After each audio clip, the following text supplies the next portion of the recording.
Good morning to you, gang. Coming right back at you with another amazing 2021 Chianti Classico. We don't cry wolf. When we tell you the wines are going away, they are going away, but we are finding these little pockets.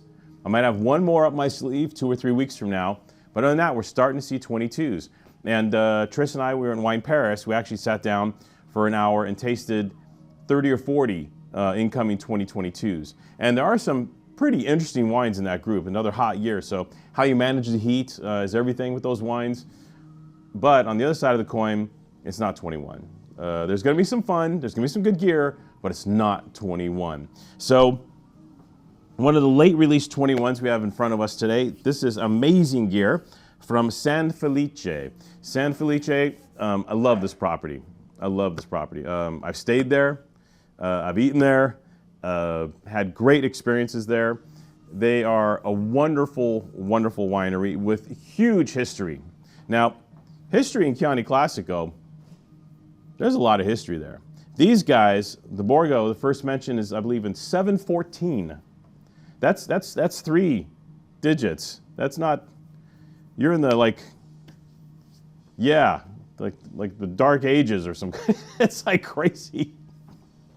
714 is the first mention of this spot. It's always been a great spot for wine, located in the hills of Castelnuovo Berenga, which we've talked about before. So in the zone of Chianti Classico, you have multiple subzones. In this case, this is the furthest south subzone in Chianti Classico, just as you're heading into the outskirts of Siena. And so it's a bit warmer down here. A little less elevation, and we're heading south. And when you head south, it gets warmer. So as opposed to the hills up in Greve or Castellina or some of these northerly spots, this spot is all about sunshine. It's about warmth. It's about richness and joy in the Sangiovese. Down in this neck of the woods, there is less amelioration. I think that's the right word. What? They don't need to blend shiznit back into their wine to get the proper result, as opposed to some of these other more marginal climate viticulture areas in Chianti Classico and around the world in general, for example, where, if you come up a little short here, then you add this blending grape into the mix to give you X or Y. In this case, 100% Sangiovese. 100% Sangiovese. All of it gets beautifully ripe down here. There's usually never any issues.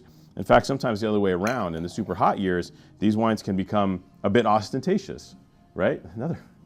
Wow, the syllables are just rolling today. Me am like good wine, am so good. I gotta make up for the other ones. But seriously, San Felice, they're in a great spot. When you put a great vintage and a great spot together, you get this.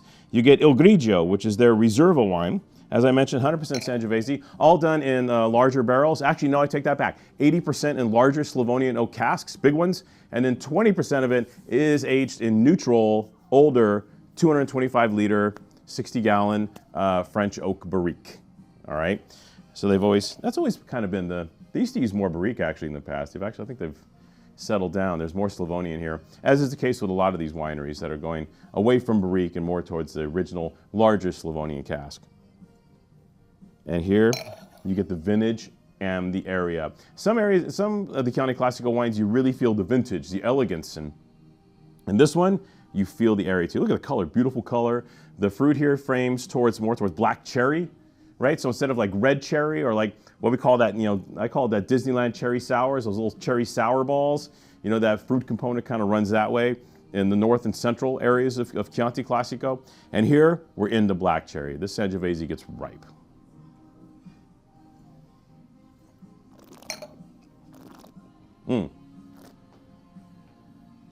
And structured. Big wine. 10-year ager. They have a library program at San Felice where they do release older versions of this wine, like with 10 years of bottle age on them, and the wines show beautifully.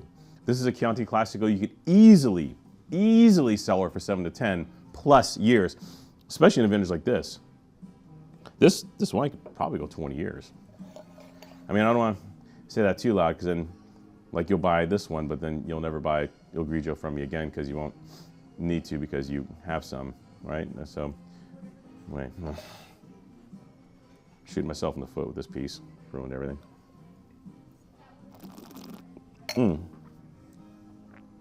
The structure, the framework, richness of fruit. This is not hedonistic, so don't get me wrong. When we talk about black cherry and sun, it isn't necessarily about hedonism because the wine has beautiful acidity. The 21 vintage has supplied that. Was it Galoni? In his tasting note, said a dark and somber wine. I mean, he reviewed it 6-8 months ago. I would say this wine isn't somber, but it is, quiet's not the right word either. It's defined. I'm trying to come up with like a super cool jazzy wine term that's not like bullshitty or wanky. Demure? Demure? It's not a thing anymore, I don't think. That was a good hour, right?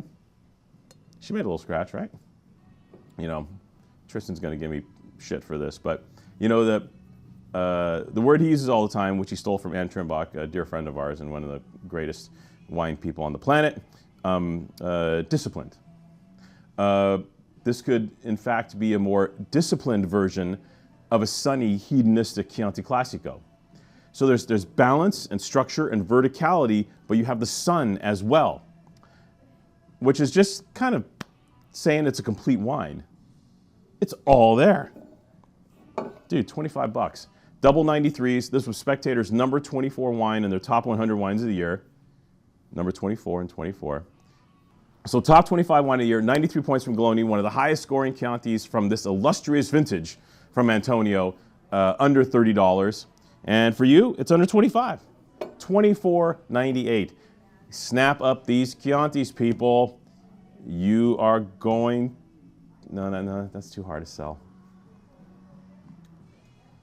Just buy this. You need this.